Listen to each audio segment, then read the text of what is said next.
전기 자전거나 또 이를테면 전기 좀 크잖아요. 오토바이 그리고 또 뭐 전기차 이런 경우에는 배터리 용량 자체가 크기 때문에 또 이 안에는 배터리 셀이 수십 개 혹은 많게는 수백 개까지 있다 보면 하나의 셀에서 열폭주가 일어나면 그 다음에 다른 셀로도 계속 연쇄적으로 이런 열폭주가 그렇죠. 이어지면서 처음부터 크게 빠르게 타는 이런 상황들로 되기 그게 때문에 다르군요. 예, 그렇기 때문에 초기부터 저렇게 강력하게 이것저것 주변에 다 옮겨붙으면서 화재가 커지는 상황이라면 스프링클러가 작동했다 하더라도 효과적으로 화재를 진압하기 좀 어려운 상황일 수도 있다 이렇게 보겠습니다. 실시간 재난안전정보방송 재난안전 119 안전토크 시간입니다. KBS 재난방송 전문위원이신 경일대 소방방재학부 이영주 교수 모셨습니다. 안녕하세요. 예, 안녕하십니까. 잘 지내셨죠? 예, 잘 지냈습니다. 날씨가 많이 선선해진 것 같아요. 예, 뭐 9월까지는 계속 더울 거라고 이렇게 예보가 있었는데 이번 주에 비가 좀 내리고 나서 이제 날씨가 좀 제자리를 찾아가는 그런 느낌이 있습니다. 그래서 아침 저녁은 좀 선선한 기운도 느껴지네요. 알겠습니다. 오늘도 저희가 이제 배터리 화재 관련해서 좀 집중적으로 좀 얘기를 먼저 나눠봐야 될 것 같습니다. 저희가 보면은 최근 지하철 역사에서 아주 이제 많이 나와요. 배터리 화재가요. 끊이지 않고 있는데 뉴스 영상 저희가 준비해봤는데 먼저 그거 한번 보시겠습니다. 예, 보시죠.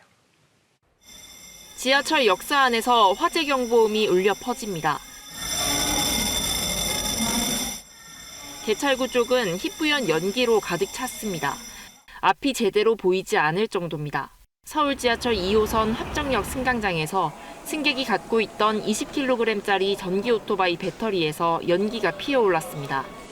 역무실 직원 신고로 출동한 소방당국은 배터리를 수조에 담그는 방식으로 20여 분 만에 불을 껐습니다.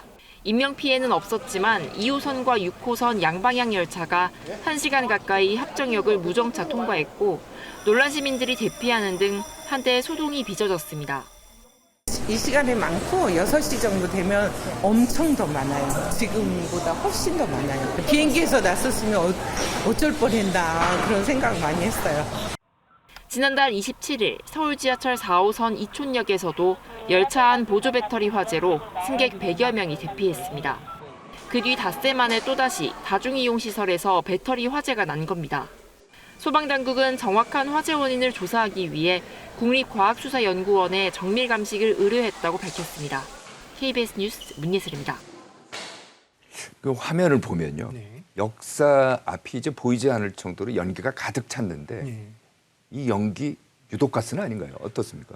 실제로 이제 배터리 화재가 발생하기 전에 또 열폭주가 일어났을 때 배터리 내부에서 이제 기체, 하얀색 기체들이 이렇게 이제 분출되는 장면들을 보시게 되는데 아마도 이제 그 가스들을 저희가 이제 오프가스라고 부르는데요. 네. 이 오프가스는 한 가지 성분이 아니라 여러 가지 성분들로 구성이 되어 있어요. 그래서 수소라든지 또 이를테면 불화수소, 또 그리고 시아나수소 뭐 이런 여러 가지 유독성 물질이기도 하고 또 실제로 화염에 닿았을 때 폭발이 가능한 네. 이런 가연성 물질이기도 합니다. 그렇기 때문에 실제로 이런 부분들이 누출되는 상황에서 이런 제한된 공간 안에 이런 폭발 환경이라든지 질식이라든지 이런 중독 환경이 이루어진다면 유독한 가스로서 인체에 또 치명적일 수 있는 상황이다. 이렇게 보시면 되겠습니다. 그러면 좀 더 구체적으로 사고 경위 한번 네. 좀 설명을 다시 한번 좀 해주시죠. 예, 지금 말씀 보도에서 보신 것처럼 지난 이제 9월 1일이었는데요. 오후 4시 20분경에 합정역 안에서 연기가 발생했다라는 이제 신고를 접수를 받고 현장에 이제 가보니까요. 예. 역사 내에서 승객 중에 한 분께서 한 20kg짜리 이 오토바이 배터리를 소지하고 있었는데 여기서 이제 연기가 발생을 했던 겁니다. 다행히 이제 화재로 이어지진 않았고 연기가 이제 많이 발생하는 상황에서 승객들이 굉장히 혼란한 상황에서 대피가 이제 이루어진 그런 상황이었고요. 이런 상황 때문에 지금 지하철 같은 경우도 이 역을 한 30분 동안 무정차 통과하는 이런 과정으로 이어졌는데요. 그래서 실제로 이제 화재로 이어지진 않았습니다만 화재 상황과 유사한 상황, 또 많은 분들이 놀라서서 대피하는 상황에서 상당히 좀 위험할 수 있는 그런 요소가 있었다 이렇게 보겠습니다. 좀 전에 보신 그 뉴스 영상에 보면은 인터뷰한 시민이 이런 얘기를 해요. 야, 비행기였으면 큰일 날 뻔했다. 근데 비행기나 지하철 여기는 이제 밀폐된 공간 아닙니까? 일반 화재와 비교했을 때는 뭐가 더 위험해요?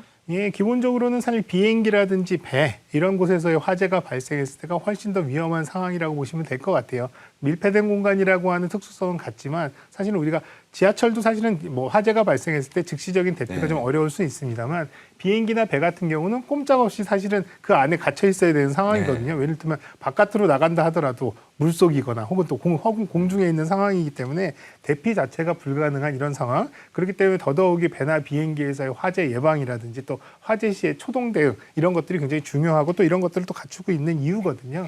물론 이제 지하철 같은 경우도 사실 이제 달리고 있는 상황에서 사실 화재가 그 내부에서 발생했다면 차량 내, 객차 내에서의 이동은 가능하지만 실제적으로 바깥으로 안전한 곳까지 대피를 할 수 있는 상황은 아니기 때문에 그만큼 또 위험성이 분명히 있습니다. 그래서 사실은 객차 내에서 화재가 발생했을 때 다른 객차로 우선 이동을 하신다 하더라도 사실 객차와 객차 사이의 이 문들이 연기라든지 화염까지를 막아줄 수 있는 이런 방화 성능이 있는 문들이 아니기 때문에 문을 닫아놓는다 하더라도 연기들이 계속 퍼지는 상황들 이런 것들이 이어지기 때문에 공간 안에서 좀 객차 안에서 화재가 발생했을 때는 그런 위험성에 대한 부분을 충분히 다른 공간에서 발생했을 때보다는 높다 이렇게 보겠습니다. 그러면은 지하철이나 뭐 이렇게 대중교통 이용하는 승객들도 많은데 이거 관리 어떤 식으로 해야 돼요? 실제로 아직까지는 이렇게 이제 리튬이온 배터리에 대한 부분들을 가지고 탑승하는 것들에 대한 규제를 하고 있는 상황들은 아닙니다. 네. 왜냐하면 이제 이런 다양한 또 많은 사람들이 동시에 이용하다 보니까 이런 것들을 하나하나 짐들을 확인하면서 이런 것들을 통제하기도 어렵고 또 이런 부분들 화재 발생 빈도가 사실은 굉장히 우리가 보도를 통해서 많이 접하니까 자주 발생하는 것 같지만 그렇게 이제 흔하게 발생하는 상황들은 아니기 때문에 그런 한계는 분명히 있습니다. 다만 이제 2년 전에도요. 네. 철도 차량에서 이렇게 이제 개인용 이동 장치 한마디로 전동 킥보드 같은 이런 이제 이동 장치에서 이제 화재가 발생을 한 적이 있어서 그 당시 이제 국토부에서도 이러한 것들을 가지고 탑승하지 못하게 좀 규제를 해야 되는 거 아닌가 이렇게 이제 검토도 했습니다만 아직까지 실제적인 어떤 규제라든지 또 반입 제한이라든지 이런 것들이 이루어지는 상황은 아닙니다. 다만 이제 앞서 말씀드린 대로 비행기 같은 경우는 굉장히 엄격하게 화재 안전이 필요한 그런 부분들이기 때문에 이 보조 배터리를 하더라도 소형화된 배터리는 가지고 탈 수 있지만 100와트시 정도 대형화되는 용량이 좀 큰 배터리들은 사실은 탑승을 가지고 하실 수 없게끔 이렇게 규제를 하고 있고요. 그럼 이제 이런 것들을 탑승했다 혹시라도 불이 나면 어떻게 하나 이렇게 좀 걱정들을 하실 텐데요. 네. 대부분 이제 소형화된 배터리들 같은 경우 우리가 휴대하고 있는 보조 배터리나 소형화된 배터리 같은 경우는 네. 가연성이 굉장히 크거나 폭발성이 굉장히 높다 이렇게 보기는 어렵기 때문에 이렇게 연기가 난다거나 혹은 또 불꽃이 일어서 화재가 난다면 객차 내에 있는 소화기라든지 또 네. 불이 있다면 물로 이런 것들을 끄셔도 충분히 끄실 수 있거든요. 자칫 많은 분들께서 이런 리튬이온 배터리 물이나 소화기로 잘 안 꺼진다던데 이렇게 생각하셔서 진압 시도를 안 하시는 경우들이 있는데요. 소형화된 경우에는 충분히 끄실 수 있으니까 이런 부분을 좀 더 적극적으로 초기 진압하시는 것들도 더 큰 피해를 막는 하나의 방법이겠습니다. 그렇다면요. 배터리 화재의 원인이 뭐예요? 가장 큰. 네, 뭐 배터리 화재는 어찌됐든 간에 뭐 외력에 의해서든 내부의 이상이 발생하든 간에 네. 이 안에 이제 열폭주라고 하는 열이 발생을 하면서 이 열폭주로 인해서 폭발로 이어지는 이런 상황들 이게 사실은 어떻게 보면 배터리 화재인데 네. 그럼 이 안에 이상을 주는 배터리 내부에 어떤 이상이 있길래 이런 부분들이 영향을 주느냐라고 한다면 이건 외적인 요인과 내적인 요인 두 가지로 구분을 할 수가 있을 거예요. 외적인 요인이라고 한다면 외부에서 충격이 가해진 거나 강하게 힘에 눌린다거나 또 오늘 콕 찍히는 뭐 여러 가지 외력에 의해서 내부의 전해질 혹은 또 분리막 혹은 또 음극재, 양극재 이런 부분들이 손상을 입으면서 이런 부분들로 인해서 이제 이상이 발생하는 경우 이런 것들이 사실 화재 원인 중에 가장 많은 상황들입니다. 그래서 사실은 제조할 때 이 자체가 불량이기 때문에 발생하는 확률보다는 사용하는 과정에서 뭔가 사용 이런 과정에서. 부분들에 충격에 많이 노출된다거나 이랬을 때 이런 화재 발생의 가능성들이 훨씬 높아진다 이렇게 보시면 될 것 같고요. 또 하나는 이제 충전 과정에서 과충전이 되는 과정, 과충전이 된다면 과충전으로 인해서 이 전류가 이제 굉장히 많이 흐르면서 또 여기서 열이 발생하는 이런 상황들, 이런 부분들도 화재의 원인이 되기도 하고요. 또 하나는 굉장히 좀 리튬이온 배터리의 어쩔 수 없는 부분이라고 하는 건 굉장히 오랫동안 사용을 하게 되면 사용하는 과정에서 충전과 방전이 반복되면 이 내부에 이제 파티클이라고 하는 금속 입자들이 자연스럽게 생기게 되거든요. 네. 그럼 이 파티클들이 많아지면 이런 것들이 이제 전기적인 어떤 영향을 미치면서 발생하기도 해서 뭔가 외력이 작용하거나 고장이 아니더라도 오래 사용하는 과정에서 자연스럽게 또 이런 부분들이 발생해서 화재의 원인이 되기도 한다. 이렇게 보시면 될 것 같습니다. 그럼 화재 원인은 그렇다고 하고요. 실제로 제품 중에서는 어떤 식으로 화재가 많이 나옵니까? 예, 지금 뭐 지난번에도 한번 소개를 해드렸던 것 같은데요. 네. 최근 5년 동안 리튬이온 배터리 화재에 대한 부분들 통계를 소방청에서 발표를 했는데요. 네. 그 내용을 보면 한 5년 동안에 약 678건의 리튬이온 배터리 678건. 예, 그러니까 한 1년에 한 130여 건 정도 발생을 하고 있는데요. 이 중에서도 가장 많이 발생하는 건 전동 킥보드, 한마디로 휴대하면서 타고 다니는 전동 킥보드가 가장 많이 발생했고요. 또 대부분 많이 발생하는 이 유형들이 대부분 이제 PM이라고 하는 개인 이동 장치, 네. 킥보드랑 그다음에 이제 전기 자전거 혹은 또 전기 오토바이 이런 유형들이 가장 많이 발생을 했었습니다. 또 이런 670여 건 정도 되는 이 5년 동안의 이 발생 건수 중에 휴대폰 같은 경우도 약 한 30여 건 정도 발생을 했었거든요. 잠깐요. 지금 리튬이온 배터리 화재 통계 지난번에도 저희가 한번 보긴 봤습니다만 네. 다시 한번 이게 중요하기 때문에 네. 전동 킥보드 말씀하신 것처럼 지금 보면은 5년 동안에 485건, 그다음에 전기 자전거가 111건, 휴대폰 41건, 전기 오토바이 31건, 전자담배도 저게 또 10건이나 있네요. 예, 맞습니다. 사실 근데 뭐 휴대폰이라든지 전자담배 이 두 가지를 합치면 약 50여 건 정도 되는데요. 사실 휴대폰 같은 경우는 전 국민이 한두 대씩은 다 가지고 있고 또 전자담배도 흡연자분들께서 굉장히 많이 가지고 계셔서 실제로 사용되고 있는 이 숫자 대비해서 화재가 발생하는 이 비율은 상당히 좀 낮은 편이거든요. 오히려 이제 전동 킥보드나 전기 자전거 혹은 또 전기 오토바이 같은 경우는 사실은 전체 대수에 대비해서도 사실은 많이 발생하는 것들도 많고요. 또 하나는 다른 기기랑은 좀 다른 부분, 차이가 있는 부분들은 킥보드나 자전거처럼 휴대용 이동 장치 같은 경우에 화재가 많이 발생하잖아요. 이건 아마도 이 기기 자체가 계속 타고 다니면서 충격에 노출되거나 또 세워놓거나 이런 외기에 또 그대로 노출돼서 세워놓는 여러 가지 환경적인 요인들 이런 것들이 복합적으로 작용해서 오히려 소형화된 배터리가 들어가 있는 것보다는 상대적으로 이거보다는 용량이 큰 배터리가 들어가는 이런 이제 이 PM 개인용 이동 장치에서 화재가 좀 더 많이 발생하고 있다 이렇게 보시면 될 것 같습니다. 그럼 실제로요. 최근에 보니까 부산에서 한 아파트에서 불이 났어요.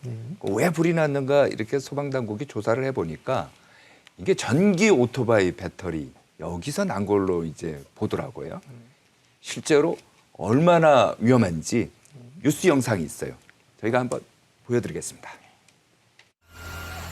아파트 창문에서 쉴 새 없이 연기가 뿜어져 나옵니다. 모자에 목숨을 앗아간 화재는 집 안에 있던 전기 오토바이 배터리에서 시작된 것으로 조사됐습니다.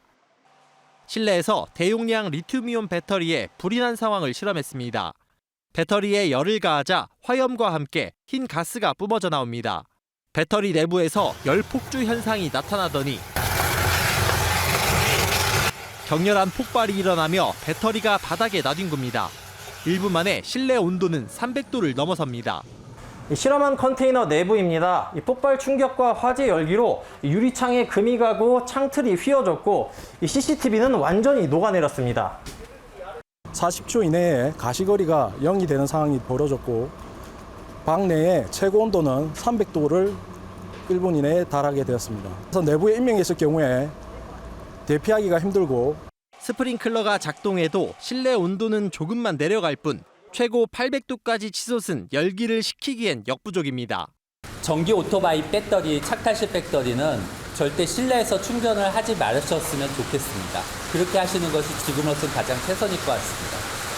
전문가들은 대용량 리튬이온 배터리는 가급적 실내 반입을 피하고 실내 보관이 불가피하다면 출입구 근처나 가연 소재가 있는 곳을 피할 것을 당부합니다. KBS 뉴스 성룡입니다. 온도가 300도까지 올라가는데 1분도 안 걸렸다. 뭐 이런 얘기인데 열폭주 현상이라고 해야 됩니까? 예, 그렇죠. 열폭주에 의한 화재 폭발이라고 봐야 되겠죠. 이거 예. 왜 이렇게 위험한 거죠? 예, 실제로 이제 소형 배터리 같은 경우는 이렇게 열폭주가 일어나서 화재로 이어진다 하더라도요. 그 자체 예를 들면 오프께서 앞서 설명드리는 가연성 가스라든지 또 화염 자체가 그렇게 크지는 않거든요. 그렇기 때문에 사실은 그렇게 위험하지 않기 때문에 초기 대응도 가능한데요. 다만 이제 전기 자전거나 또 이를테면 전기 좀 크잖아요. 오토바이 그리고 또 이제 뭐 전기차 이런 경우에는 배터리 용량 자체가 크기 때문에 또 이 안에는 배터리 셀이 수십 개 혹은 많게는 수백 개 이렇게까지 있다 보면 하나의 셀에서 열폭주가 일어나면 그 다음에 다른 셀로도 계속 연쇄적으로 이런 열폭주가 그렇죠. 이어지면서 연쇄적인 반응으로 굉장히 강하게 저는 이제 이 오프가스도 그렇고 화염들이 생기게 되는데요. 이런 것들이 내부에 이제 이런 가스들이 많이 발생해서 어느 순간 압력이 이제 충만하면 이것들이 이제 폭발이 되는데, 폭발이 될 때 배터리 부분이 이제 균열이 생기면서 그쪽 부분으로 가스가 이제 급속하게 새어 나오면서 불이 붙은 상황. 그래서 네. 마치 가스 토치로 불을 붙이는 것처럼 화염이 예, 쭉 예. 이제 뻗어 나오는 것들을 볼 수 있는데, 이렇다고 한다면 사실은 저 배터리에서 나오는 화염들이 주변의 가연물로 그냥 불을 그대로 옮겨 붙이는 이런 상황들로 되기 때문에 일반적으로 가정 내에서 발생하는 화재의 성상, 천천히 타다가 어느 순간 어떤 급격하게 연소 성상이 이루어지는 게 아니라 처음부터 크게 빠르게 타는 이런 상황들로 되기 그게 때문에 다르군요. 예, 그렇기 때문에 화재가 발생한 경우에 또 스프링클러 같은 경우도요. 실제로 화재가 발생했을 때 정상적인 어떤 화재의 온도 곡선 혹은 또 이제 화재의 이제 이 성상들에 따라서 작동을 해야지 사실은 얘가 초기에 끌 수가 있는데, 초기부터 저렇게 강력하게 이것저것 주변에 다 옮겨 붙으면서 화재가 커지는 상황이라면 스프링클러가 작동했다 하더라도 효과적으로 화재를 진압하기는 좀 어려운 상황일 수도 있다, 이렇게 보겠습니다. 좀 전에 이제 말씀하신 거 보면 이제 원인 가운데요. 과충전도 있고 배터리 자체의 손상도 있을 수가 있잖아요. 어느 게 더 위험해요? 일단은 좀 뭐 많이 발생하는 유형으로 본다면 어쨌든 간에 배터리의 외적인 충격에 의한 부분들이 가장 많거든요. 실제로 전기차에 관련된 화재 조사라는 호주의 이제 이 연구기관에서 발표한 내용을 따르면요, 전 세계에 돌아다니는 전기차 중에서 화재가 발생한 이 차 건수 중에 약 80%는 외적 충격에 의한 원인이다, 이렇게 조사가 되기도 했었거든요. 어쨌든 이 내용들로 보면 외적인 충격에 의한 부분들이 배터리에는 가장 많은 영향을 미친다, 이렇게 보면 될 것 같고요. 또 하나는 이제 배터리 자체가 불량이다라고 하는 부분들도 뭐 전혀 배제하기는 어렵겠습니다만, 기본적으로 생산이 될 때 이 배터리에 대한 안정성 또 그리고 품질 기준에 대한 부분들은 다 확인이 되기 때문에, 또 그리고 실제적으로 들여다보면은요, 배터리의 어떤 불량률이라고 하는 것들이 일반적인 제조물의 불량률보다는 훨씬 낮거든요. 훨씬 그렇죠. 낮습니다. 네. 그렇기 때문에 이런 부분들을 본다면 제조상의 결함보다는 사용상의 문제, 또 사용하는 과정에서의 여러 가지 문제점들, 이런 것들이 좀 더 많은 영향을 미친다라고 보는 게 맞을 것 같고요. 또 과충전이 아니더라도요, 실제로 이제 배터리 이상이 있는 상태에서 이렇게 이제 충전이 이루어지면 과충전이 아니더라도 이런 이상을 에너지 밀도가 높아지는 과정에서 영향을 미칠 수가 있기 때문에 우리가 꼭 과충전이 안 되면 무조건 불이 안 나고 안전한 거 아닌가, 이렇게 생각하시기보다는 이상이 뭔가 미묘하게 있는 상황에서 충전이 되는 과정이라면 화재가 발생할 가능성도 분명히 있다. 그렇기 때문에 충전하실 때 항상 내가 없는 곳이나 내가 잠자는 사이에 충전하시는 것들은 좀 삼가해 달라라고 말씀을 드리는 겁니다. 그러니까 보통 보면은 일단 충전을 해놨다가 외출을 하기도 하고요. 또 밤새 내일 다시 이제 사용하기 위해서, 저 같은 경우도 그러거든요. 보조 배터리를 많이 쓰고 다니는데 그걸 이제 충전해놨다 하는데 그 자체가 위험할 수도 있다. 특히 이제 소형화된 배터리는 앞서 말씀드린 대로 사실 이상징후가 있거나 문제가 생겼을 때도 그래도 조치가 가능한데, 대형화된 배터리 같은 경우는 한 번 이상이 있어서 발생하면 빨리 조치를 하지 않으면 어떻게 할 수가 없거든요. 그렇기 때문에 특히 이제 이런 이 PM, 휴대용 이동장치 배터리들 같은 경우는 밤새 꽂아놓고 그 다음날 아침에 빼시지 마시고 본인이 깨어있는 중간에 충전하시고 자기 전에 충전을 마무리하시는 것들이 훨씬 더 안전한 사용 방법이다. 지금 말씀하신 것처럼 전기 오토바이라든지 전기 자전거 같은 경우, 킥보드 같은 경우는 좀 더 크잖아요. 그만큼 위험할 수도 있다. 예, 맞습니다. 배터리에 이제 셀들도 많고요. 그러면 그 안에 이제 가연성 물질도 많다는 거고요. 그다음 또 에너지 밀도가 높기 때문에 일단은 열폭주의 가능성도 다른 소형화된 배터리보다는 상대적으로 더 높을 수 있기 때문에 이런 부분들을 좀 유념하셔야 되겠습니다. 자, 그러면요, 시청자분들, 아마 이 프로그램 보시는 시청자분들이 궁금한 게 이런 거예요. 어떤 제품, 뭐 중국산이라고 해서 무조건 나쁜 것도 아니지 않습니까? 어떤 제품은 위험하다, 이런 거는 뭐 괜찮다. 이걸 좀 공개해야 되는 거 아닌가요? 근데 이제 이 부분이 참 애매한 게요. 말씀하신 대로 최초의 초기에 불량이 된, 그래서 불량이 많이 발생하는 이런 배터리 같은 경우는 사실은 품질 자체에 문제가 있기 때문에 이런 부분들을 공개하는 것들은 사람이 필요해 보이는데요.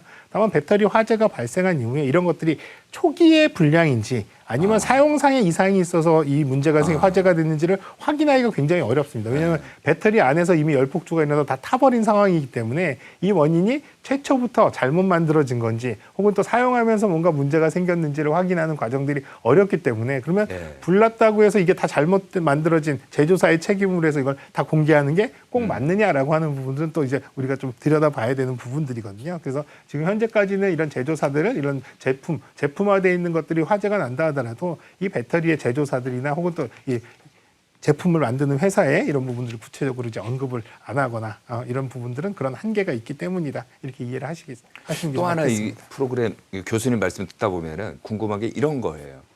리튬 이온 배터리 화재가 이제 계속 급증하고 있는데 불이 나면 꺼야 될 거 아니에요? 어떻게 꺼야 돼요?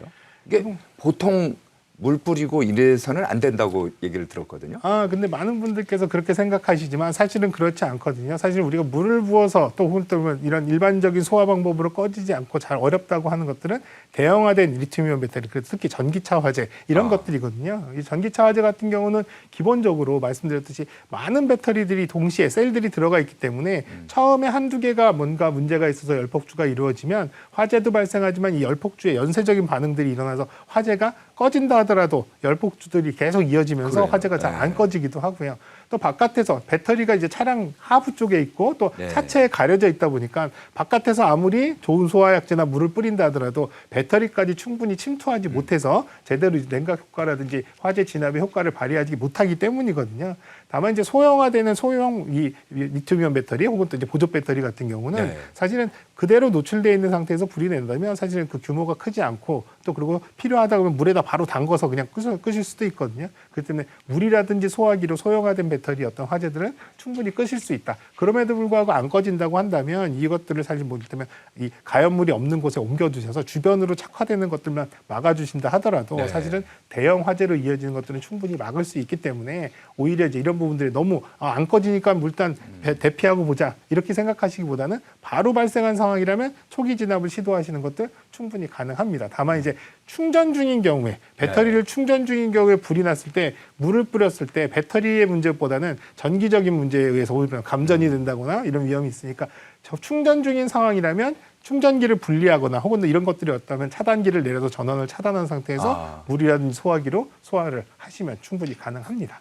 그러면요, 배터리 화재가 나기 전에 예방하는 것이 더 중요하지 않습니까? 저희 재난안전 119에서도 항상 강조하는 게 예방인데 예방을 하기 위해서 시설이라든지 또 시민들이 준비해야 할 것 어떤 게 있을까요? 뭐 기본적으로는 사실 너무 배터리 화재에 과민하게 또 걱정을 너무 많이 하실 필요는 없습니다. 우리가 일반적으로 사용하는 배터리의 화재 건수라고 하는 것들을 들여다보면 사실은 다른 기기에 비해서 월등하게 많지는 않거든요. 다만 이제 배터리 화재가 발생하면 많은 관심들이 있다 보니까 보도들도 많이 되고 이러다 보니까 또 배터리 화재 났네 이렇게 생각하시지만 실제로 배터리 화재 아까 1년에 한 130여 건 발생한다고 했는데요.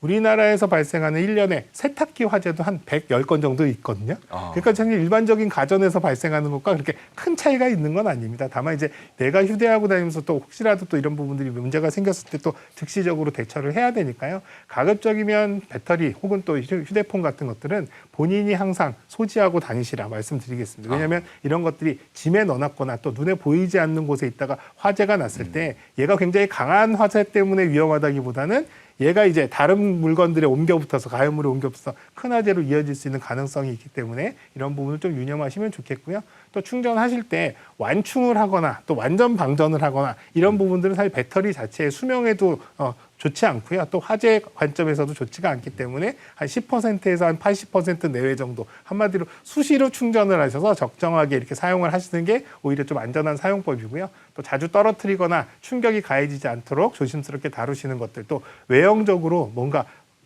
변형이 있다거나 혹은 또 여기에 또 불에 닿게끔 관리를 하시는 것도 이런 것들도 위험할 수 있으니까 이런 것들도 좀 잘 살펴보시면서 사용하시면 좋겠습니다. 법이나 제도로 좀 보완할 방법은 없을까요? 지금 현재로서는 사실 소형화된 배터리들을 사실 법으로 뭔가 규제를 하는 것들은 굉장히 어렵거든요. 또 이런 것들을 또 이를테면 개인이 사서 뭐 이를테면 전자제품처럼 사서 쓰고 폐기하는 이런 상황들이기 때문에 이런 부분들을 규제하기는 상당히 좀 어려운 상황입니다. 다만 이제 최근 들어서 많이 문제가 되는 것들 중에 하나는 뭐냐면 다 쓴 배터리 혹은 다 쓴 배터리가 들어가 있는 기기들을 폐기할 때 이런 쓰레기 폐기장이라든지 이런 곳에서 화재가 굉장히 많이 맞아요, 나거든요. 맞아요. 그래서 일본 같은 경우도 작년 한 해 이런 쓰레기 폐기장에서 이런 배터리로 인한 화재 때문에 피해액이 약 8천억에 이른다고 이렇게 집계가 되기도 하는데요. 우리나라도 계속 그런 위험들이 있기 때문에요. 그래서 오히려 이런 폐기하는 과정에서의 이런 배터리를 분리수거한다든지 또 이런 것들을 폐기하는 부분들에 대한 안전하게 폐기하는 방법들을 조금 더 제도화해서 시민들이 그런 부분들을 좀 따르게끔 하는 부분들은 좀 필요해 보이지 않을까 싶습니다. 알겠습니다. 이거 리튬이온 배터리 화재 관련해서는 이 정도로 하고요. 저희가 이제 또 하나 여쭤보고 싶은 게 최근 들어서요. 중소 공장에서 폭발 사고가 굉장히 많아요. 굉장히 심각한데 먼저 뉴스 영상 보시겠습니다. 공장 외벽이 무너져 내리고 창문이 깨지면서 유리 조각이 바닥에 흩어졌습니다. 공장 지붕도 떨어져 나갔습니다. 광주광역시 광산구의 한 공장에서 산소 가스통이 폭발했습니다.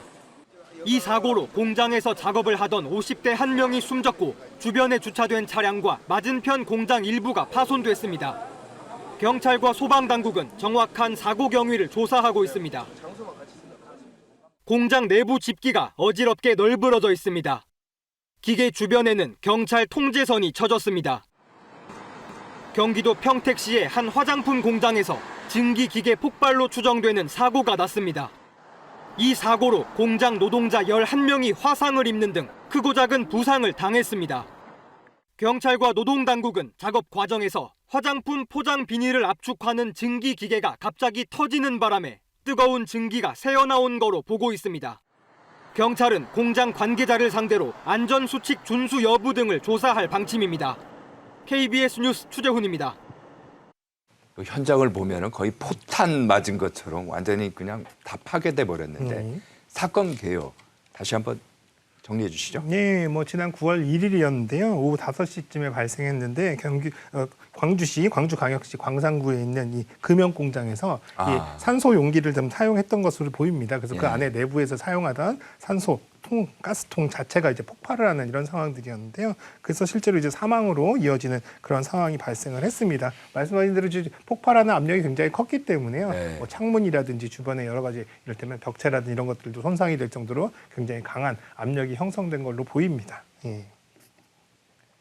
이거 보면은 저거에는 이제 금형 공장인데 네. 저것만이 아니고 경기도 평택 화장품 공장에서도 비슷한 폭발 사고가 있는 것 같더라고요. 네, 이건 또 공교롭게도 같은 날이었거든요. 9월 같은 1일인데 시간은 한 2시간 차를 두고 발생을 했었는데 여기 같은 경우는 오후 3시 10분쯤에 발생을 했습니다. 여기는 화장품 공장이었는데요. 여기 이제 공장 기기 중에 이제 포장용 필름을 가공하는 이런 이제 압축하는 스팀을 이용해서 압축하는 이런 기기들이 있었는데 이 기기가 이제 폭발을 하면서 이 폭발을 하는 과정에서 이제 이 안에 뜨거운 이 증기들이 이제 주변으로 이제 빠져나오면서 거기서 작업하셨던 이 작업자분들 중에 11명이 이제 화상을 입는 이런 이제 피해를 입으셨는데요. 그중에서 대부분 이제 화장품 공장이다 보니까 여성분들이 많았다고 해요. 그래서 11명 중에 9분이 다 여성분이었고 다만 이제 생명에 지장이 있을 정도로 심각한 부상들은 아니었다고는 합니다만 어쨌든 간에 같은 날 이 폭발 사고가 연쇄적으로 일어나서 굉장히 좀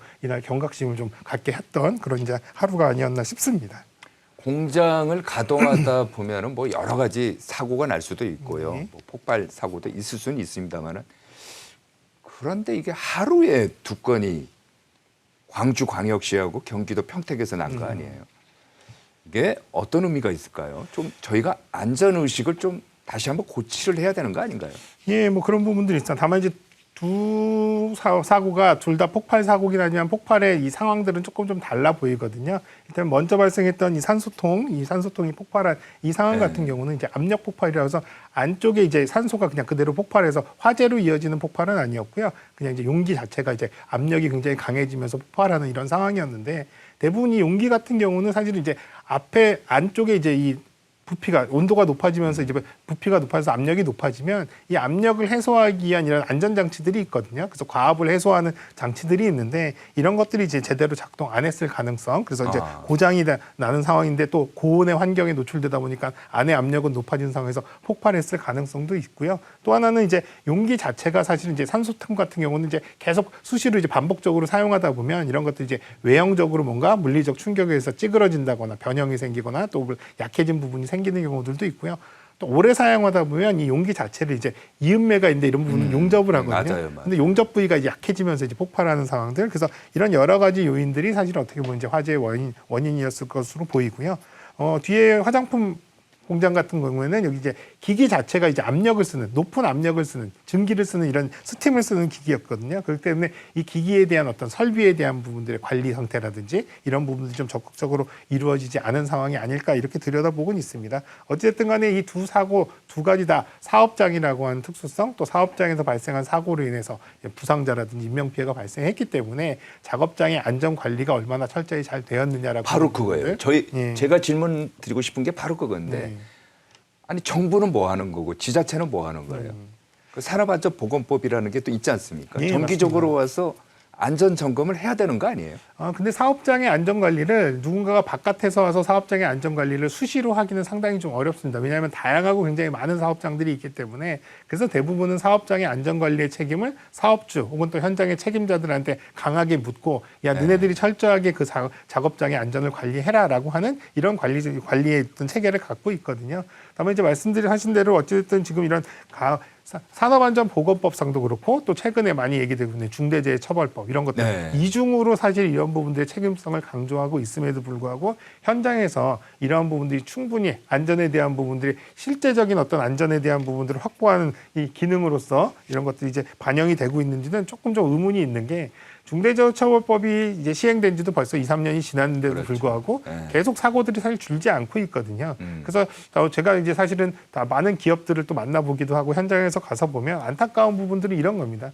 중대재해처벌법의 원래 취지는 어찌됐든 안전한 사업장을 만들라고 하는 이런 취지인데 오히려 이런 부분들의 책임성을 너무 강조하다 보니까 오히려 현장의 안전을 확보하는 부분들이 더 주가 아니라 이런 부분들이 문제가 생겼을 때 나한테 책임이 안 돌아오게끔 하는 이런 체계를 갖추는 것들 이런 쪽에 훨씬 더 중점을 두고 있는 것 같은 느낌을 받을 때가 많거든요. 그래서 오히려 물론 이런 부분들의 책임성을 다하기 위한 체계를 갖추는 것들도 필요하지만 이런 것들의 이면은 어쨌든 현장에서 실제 작업하시는 분들이 안전할 수 있는 여러 가지 환경들을 갖추고 여기에 투자를 하고 노력하는 부분들이 오히려 더 주가 돼야 되는 이런 상황이 아닐까 싶습니다. 보니까 이제 중대재해처벌법 이것이 그 종업원 수에 따라서 결정이 되나요? 예. 그래도 최근에는 그래도 5인 이상이면은 전부 다 이런 사업장의 대상이 되기 때문에 대부분 소규모 사업장, 아주 1인이나 소규모가 아닌 이상은 대부분 중대재해처벌법에 해당된다. 이렇게 보시면 될 것 같습니다. 알겠습니다. 자, 그럼 벌써 이제 예정된 시간이 다 됐는데 마지막으로 30초 안전 챌린지 이거 한번 여쭤보겠습니다. 오늘은요. 배터리 안전 관련해서 반드시 알아야 할 또 평소에 주의해야 할 배터리 관리 방법 어떤 게 있을까요? 30초입니다. 예. 과충전, 과방전을 하지 않고 사용하시는 게 좋겠고요. 또 규격화된 충전기 꼭 사용하시길 당부드리겠습니다. 그리고 PM의 어떤 배터리들 같은 경우는 현관 출입구 이런 쪽에서 충전하시는 것 하시면 안 되겠고요. 자는 사이에 꽂아놓고 충전하시는 것들도 금물입니다. 또 하나는 전기차 화재 같은 경우에는요. 우선 대피를 하시는 것들 그리고 빠른 신고하시는 것들이 훨씬 더 안전할 수 있다 말씀드리겠습니다. 알겠습니다. 시간이 4초 정도 남았습니다만 그 안에 중요한 얘기는 다 하신 것 같고요. 자, 여기까지 듣도록 하겠습니다. 지금까지 경일대 소방방재학부 이영주 교수였습니다. 오늘 말씀 고맙습니다. 네, 감사합니다.